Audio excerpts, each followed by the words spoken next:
Welcome to Wake Up and Live with Christopher Flagg. This is a daily podcast to encourage and inspire godly living. Let's join in and listen to today's message.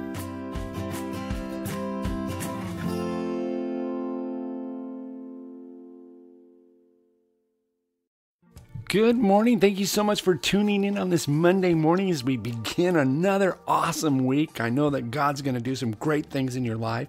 You know, last week we were just talking about this hashtag struggle and just about, the technology and all the great things that it is and social media, but also looking at sometimes how these technologies and social media can really take away some of the things that maybe God would want us not to miss out on. And so today we're going to kind of continue on in that vein and kind of look at maybe and question some of ourselves and really ask ourselves some deep questions. If I was to ask you what was the worst day of the entire school year when you used to go to school? I mean, if you're like me, then I expect you to remember the same worst day of school year I do. Picture day. I mean, picture day was horrible. It was the only day of year I'd be bringing a comb to school or remotely think about what I wore. I mean, when they call me out of class and you go sit for your pictures, I'd stop by the bathroom on the way to do the little last minute prep in the mirror and fluff my hair back and straighten up part of the whatever I could on my shirt and try to kind of look good and even practice my smile to look natural a few times. Yeah, I mean, you know the drill. I mean, when it's finally there, you'd sign, you'd head for the room where the photographer had set up shop, usually in the school library, and you count on at least one giant black umbrella and a huge light radiating heat at least 1,000 degrees and some really fake landscape. I mean, I don't know if you remember those days, but that's the way it was. It was the worst. But the worst was you'd get just one shot, one take and one take only. The photographer's 1, 2, 3, and was immediately followed by this blinding flash. I mean, it didn't matter if you were looking the wrong way or had something in your teeth or your shirt had some unfortunate wrinkle that made you look like you had a third nipple or something. I mean, that was your legacy. That one picture would define your entire 6th grade year for all of eternity. And actually, that wasn't the worst part. No, the very worst thing was that you had no idea what your picture looked like. I mean, you had no instant gratification from some little digital screen you could check out. I mean, they just send you back to your classroom and you had to wait weeks, sometimes even a couple of months for the pictures to come. And if your parents didn't have enough money to buy one of the photographer's stupid plan packages when your picture came, I mean, you wouldn't even know what yours looked like until you saw it in the yearbook. I mean, can you feel my pain? I'm telling you, most people today can't even imagine it. But things are different now. I mean, you don't have to go on picture day to get your pictures photo taken, and you definitely don't have to wait long, maybe a few seconds to see how the photo turned out. With so many ways to post pictures on social media, you don't even have to be a school kid to get excited about sharing as many or what you want with all your virtual friends. I mean, you don't even need a good reason to take a picture and post it. Just wanting to do it is reason enough. And which brings me to one of the most interesting aspects of technology and social media, the selfie. You know, when I was a kid, we didn't even have selfies. Even the word is relatively new. It simply refers to any picture you take of yourself, usually with a mobile or a smartphone. Most people post selfies online showing off something to their friends, the fun thing that they're doing, the cool people they're hanging out with, the new clothes they're wearing, or just how good they happen to look and feel, right? I mean, while selfies have been around for a selfie phenomenon seems to keep building momentum. You know, as October 2013, on various forums of social media, people have posted 41 million pictures that included the hashtag selfie somewhere in the caption. I mean, you heard that right, 41 million. And that number just continues to explode. The selfie hashtag has since grown to more than 200% of usage since back then. I mean, it's no exaggeration to say we have become a selfie-obsessed culture. I mean, you can take a picture of yourself, and if you need to touch it up a little bit, you can apply the filter, and most smart smartphones, I mean, they have filter tools that let you, tackle those little problem areas. You can change the color saturation. You can brighten the image, soften it, make it black or white. You can even get rid of red eye and erase that second chin. I mean, you can do so many different things. You can even change the color of your eyes and raise your cheekbones. You know, when I was a kid, if you happened to have a zit on your face on picture day, you had to live with it, and it was captured in this glossy color for the rest of your life. Now you can just edit this unsightly reality right out and change history. We can even filter our lives and tell people, this is photoshopped me, and that's what I want you to see.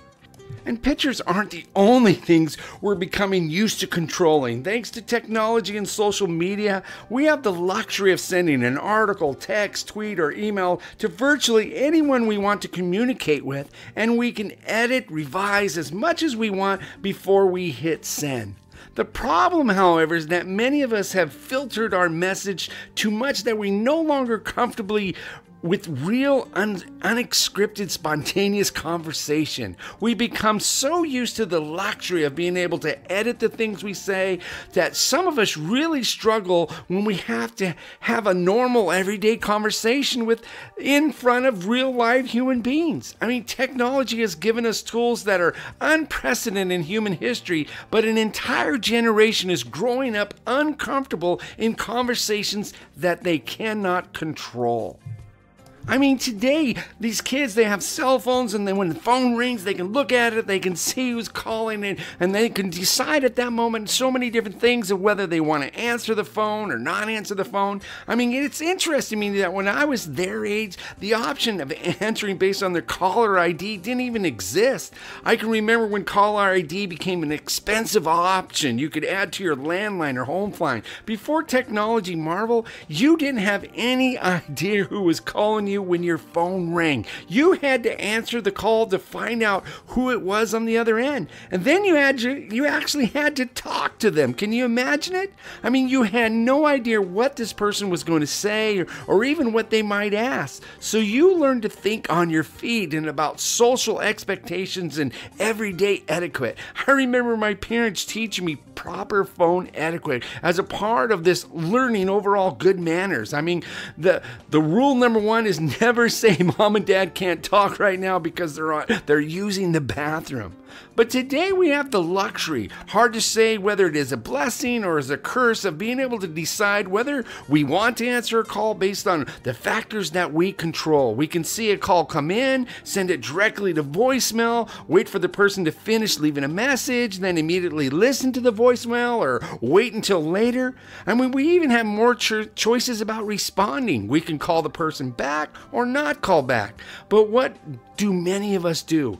We respond with a text message. Why? Because the text lets you stay in control. We don't have to talk to that person. We don't have to experience any unnecessary anxiety about not knowing where the conversation might go. We don't have to have a conversation at all if we don't want to.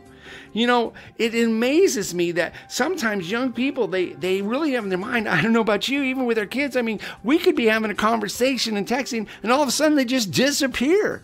And it amazes me. Or they could text you and you call them. They just text you and you call them back and you don't get a response. And so I think so many things, and this shouldn't surprise me, this generation simply hasn't been required to learn communication in unfiltered ways. They've gotten so used to being in complete control of their end of the conversation that even the idea of giving up some of that control is unsettling. They have their filter on all the time. But here's the catch. While these young adults may be experiencing the effects of today's technology, and more accurately, we are all affected by it, we are all forgetting how to have our everyday conversations. We are all filtering and editing our lives, and the more we do and the more difficult we have being authentic. And if we can't be real, are we really living? But you know what? Strangely, it's technology alone that causes this kind of control and avoidance response. I mean, this isn't even a modern problem. It's been going on as long as people have existed. I mean, we are all not like Moses, who would put a veil over his face to prevent the Israelites from seeing the end of what was passing away. But their minds were made dull. For this day, the same veil remains in the old covenant as read. It has not been removed, because only in Christ is it taken away. Even to this day, when Moses is read, a veil covers the hearts. But when anyone never turns to the Lord, the veil is taken away. Now the Lord is Spirit, and where the Spirit of the Lord is, there is freedom.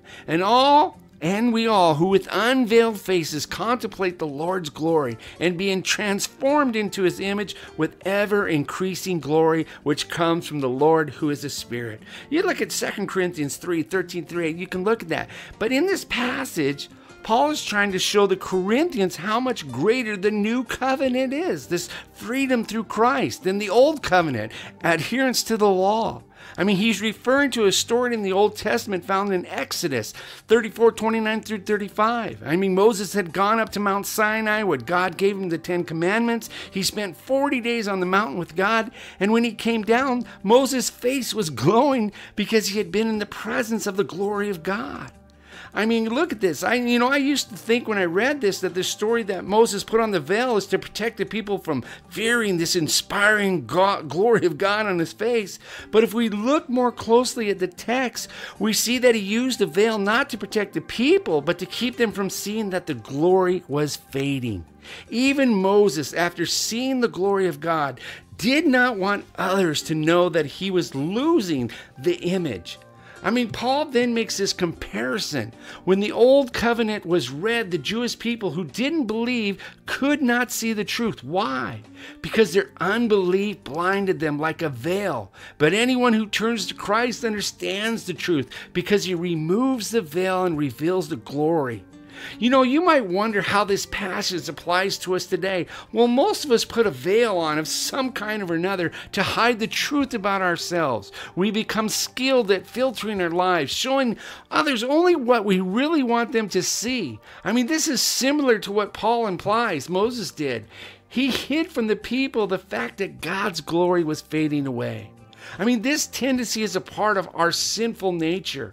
When we're insecure, when we don't feel good about ourselves, and perhaps most of all when we sin, instead of confessing, we would, and that would really set us free and heal us, we tend to hide and put on a veil that filters our lives. I mean, this behavior goes all the way back to the Garden of Eden when Adam and Eve sinned against God. They immediately say, God, we're so sorry. We shouldn't have done that. No. In Genesis 3:7-10 says they were ashamed because they realized they were naked. They were afraid. So they covered themselves with fig trees and they hid, perhaps thinking really something like this: we don't want God to see the real us. All of us behave in similar ways, whether on social media or in other relationships. We create various versions of ourselves in order to impress, manipulate, or control others as much as possible. So how can we find the courage to remove our veils, reveal the truth about ourselves, and experience the freedom to be ourselves? Paul tells us, whenever anyone turns to the Lord, the veil is taken away. We can't do this by ourselves. It's only Christ who can take away the veil. So today, let's start there. Let's ask Christ into our lives so that the veil can be removed, so that the real us may show through, and that's all right. That's when the healing becomes, that's when the reality of real relationships and communications happen. Let's stop using the filters that we try to protect ourselves. We all do it. I do it. We all want to look great. We all want to look and have this appearance that everything is awesome. But sometimes just coming to the reality of really what it's like and who we are is when we really see the blessings of God. So today, wake up and live empowered, blessed, and loved by God to reveal and release and take away the veil of the hidden things of your life. Let's become real. Let's have real conversations today. We'll continue on with this part tomorrow, but let's get real authentic with people. God bless you. See you again tomorrow. Have a great and awesome day. Hey, and remember, take the veil off to somebody today. Allow someone to see the real you. Actually have a conversation. I dare you. Thank you for tuning in today for Wake Up and Live. Join us each day for a new inspiring message. Also check out our Saturday morning's Word and Worship for 30 minutes of getting refueled.